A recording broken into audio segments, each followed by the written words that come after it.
Mr. Vice President, at the time, you were the youngest naval aviator in World War II. How did you come to join the Navy? How did you decide to enlist? Well, I signed up on my 18th birthday as a seaman second class. I waited it, having graduated from a boarding school, until I was 18, was sworn in, determined to become a pilot. And right about that time, they changed the regulations so you could get to be a pilot without going through college or having had 2 years of college. And I guess the real reason is our country was engaged, had been bombed 6 months before. Pearl Harbor took place, December 7th, 1941. And so when June of 42 rolled around and I became 18, everybody in this country wanted to go out and fight for freedom and fight against the imperialists and fight against the Nazis. So it wasn't a hard decision. It was one that I took earlier than some others in my class, for example, but the country was together. Why an aviator? Why flying? Oh, I don't know. I think the excitement of it, I've been intrigued by airplanes. I'd never flown one, but there was a certain glamour and excitement to it. I had always had great respect for the Navy. Even as a little kid, I remember going aboard a destroyer in New York when it came in around 1939. But I just was intrigued by naval aviation. I had great respect for the outfit, for the excellence, and though very, very young, I just aspired to be a Navy pilot, carrier-based Navy pilot. Where was your training? Well, it started in Chapel Hill, and that was the pre-flight school stage. First time I ever flew was in Minneapolis at what they called a E-base, Naval Air Station there at what's now Wold Chamberlain, the great commercial airfield. And we started flying in those yellow Perils, those two-winged NTSs. And I flew there, coldest weather you can imagine. Never landed, I don't think, without some snow and ice on the ground until I got to Florida, where I went to advanced training, Texas, to Corpus Christi and some outlying air bases from Corpus. And I got my wings at Corpus, so that was the training scenario. Was the San Jacinto your first ship assignment? First and only ship. We put the ship into commission in either the end of 43 or early in 44. Our air group, to which I was assigned after I got my commission, I went through torpedo bomber training. I wanted to be a torpedo bomber. And then we did other training, and then our group, BT-51, was assigned to the San Jacinto when we put her in commission. I took her on her shakedown cruise down to Trinidad, did some anti-submarine work there, then on around through the Panama Canal and out into the Pacific in early 44. Is there any way to describe your missions or the kind of day-to-day life of the pilot? It's hard to describe the day-to-day missions. A lot of it was boredom. I was going over some letters that I'd sent home just the other day, and we did a lot of what they called ASP, anti-submarine patrol, and we'd go out in front of the fleet, each pilot assigned a certain sector, each pilot, torpedo bomber pilot, having some fighter cover, and we'd go out and search visually for for submarines or for hostile military action of any kind on the part of the Japanese. And some of it was boring. The actual combat missions, most of which were what we call glide bombing. You push your plane over in about a 35-degree angle, I guess, and we had 400 or 500-pound bombs, and most of the combat missions of actual bomb-dropping missions were on of that nature. Was that the kind of mission you were on the day you were shot down? Yeah, that was it.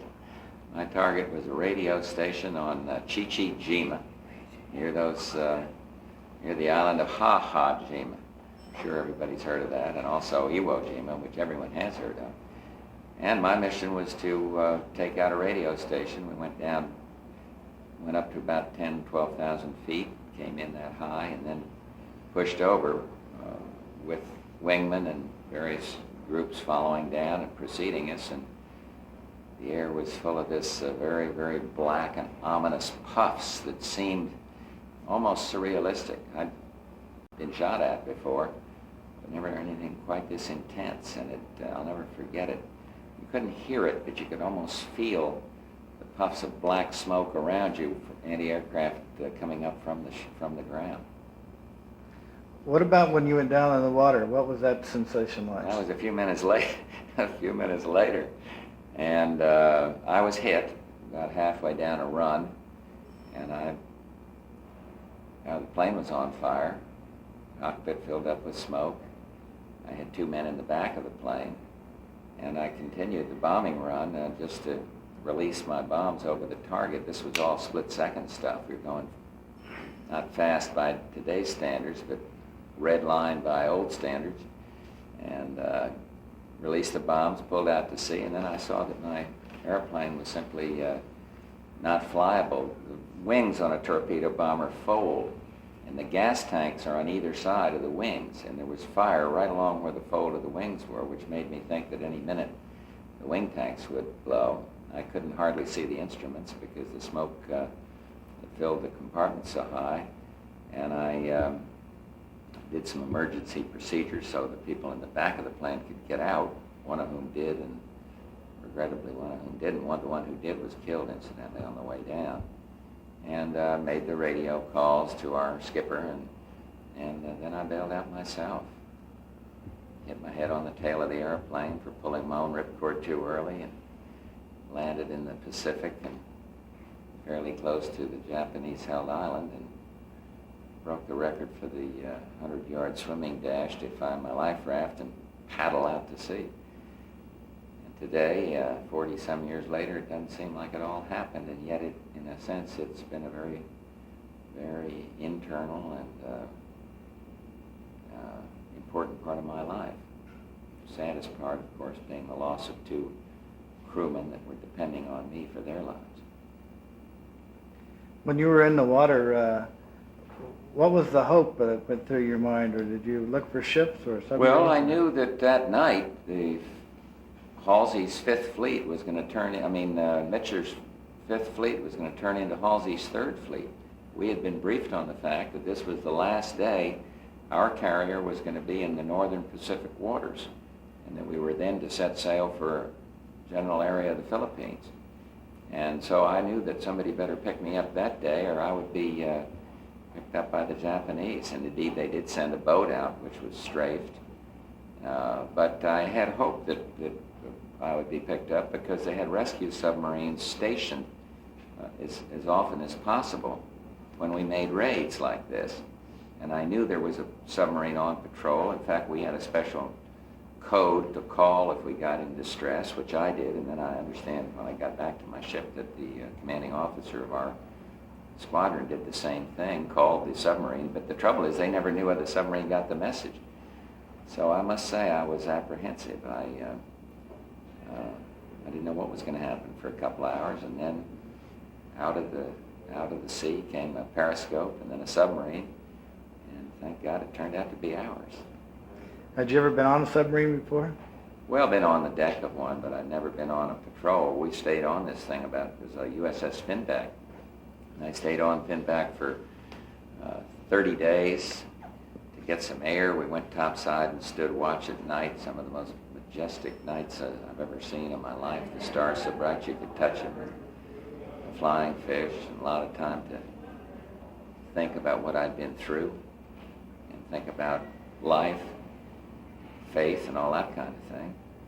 And we got depth charged. Our commanding officer of that submarine was awarded the Silver Star for the amount of Japanese tonnage sunk while I was right in that submarine.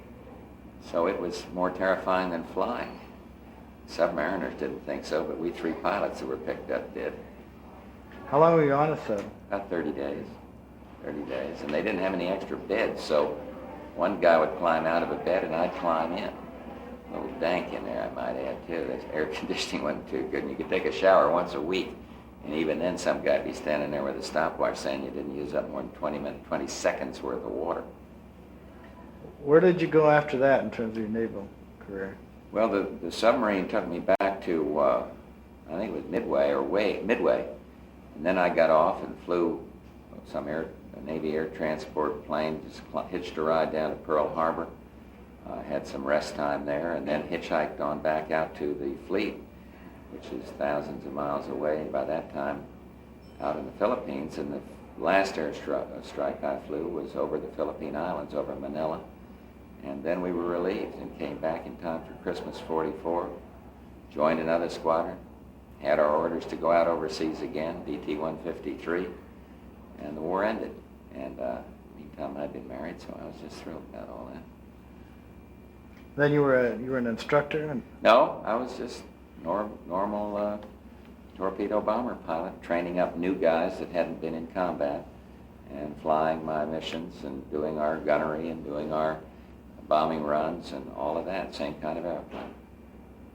As you look back on a naval experience, is there any summing up you can do about its importance to your life? Or I think it was probably the single most maturing experience I had. I went in there as an 18-year-old kid out of a rather sheltered environment and came out having nearly lost my life a couple of times. I had to land another time in a torpedo bomber in the water with 400 or 500 pound depth charges in it, so that was the one that kept me on the ball. And I saw lives lost right on our flight deck. Saw a chief petty officer and cut in half when I was just landed my plane, standing there. This guy was just cut apart. The flight deck was stunned, and this fantastic chief petty officer yelled at the men to grab a hose, clean this mess up. Come on, let's get this ship going. And it was life, and yet it was life going on. And this made an impression on me as a 19-year-old kid, 20-year-old kid seeing this kind of thing. But it really formed my impressions about the need for a strong military, the need for the country to be together when things are rough out there. I think combat is something I hope none of my 5 kids and none of my 9 grandchildren will ever be involved in. But it gave my life a dimension that I wouldn't have gotten otherwise, and it gave me a great respect for the armed services of the United States. It gave me great respect for those who risk their lives now, even though maybe not in a combat situation. But I think of the recent raids on Libya, superb performance by the Air Force, the Navy. And I just think, I guess to sum it up, it's heightened my convictions about the rightness and the greatness of the United States, and my convictions about the need to keep this country strong. Thank you, Mr. Vice President.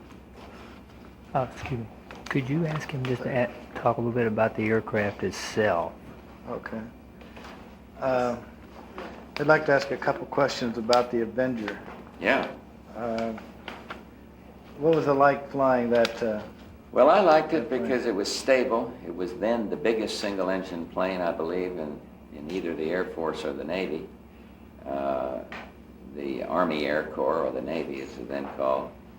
It was very stable, had a large wing, it was a 3-place plane. I was a pilot, had a guy in the turret, and a guy below, tail gunner, with a 50 caliber or 30 caliber pop gun back there, and the turret had, I forget what, we had some 20 caliber guns firing forward, that triggered from the stick. But the beautiful thing about the airplane was its stability for landing on a tossing deck. The CBL, fast carrier, but was a cruiser hull, very narrow, and I think she tossed more than the big CVs. So the thing that was reassuring, you could slow that airplane down and not worry as much about spinning in like you would from a Corsair or an F-6F or something of that nature. And it was stable, it was dependable, you could take a hit, and the plane could still fly. I remember landing it in the water, my plane having been disabled from engine troubles. Our ship couldn't take me on board, so I had to land in the water. And 2 men on the plane, 400 or 500 pound depth charges, and a little bit of sea, not much, but I never got wet. Put the tail down, landed tail first, hull came in, climbed out on the wing, crewmen climbed out through the turret, pulled out the life raft, and they didn't get wet. And the plane stayed there, floated for a while, and then gradually sank to the depths of the Pacific. But stability, dependability, the thing could fly when a lot of airplanes were down. Because there was no ejection seat, so when you went out, you just had to climb over the edge. When you went out, you hopefully did it better than I did. you're supposed to dive out onto the wing, and the TBF had a bar across the top of it, so you hoisted yourself out by this bar, and then dove out. I was supposed to put the plane in a right-hand turn, so men could get out of the door in the back, which I did, made a 360. Then I put it in a turn so I could get out, and but I pulled the ripcord too early, and my head struck the tail of the plane, so much so that I thought I'd really been wounded and got down. In fact, one of the pilots, Doug West, who was flying a fighter, flying a torpedo bomber, saw me and dropped some medical supplies because he thought I'd been really hurt. It was really like a strawberry in baseball on your side when you slide. It just took the whole side of my skin off, but no damage at all. And I'm not too proud of that part of my exit from the airplane. It wasn't too easy a plane to get out. You couldn't dump it upside down because you had a bar on top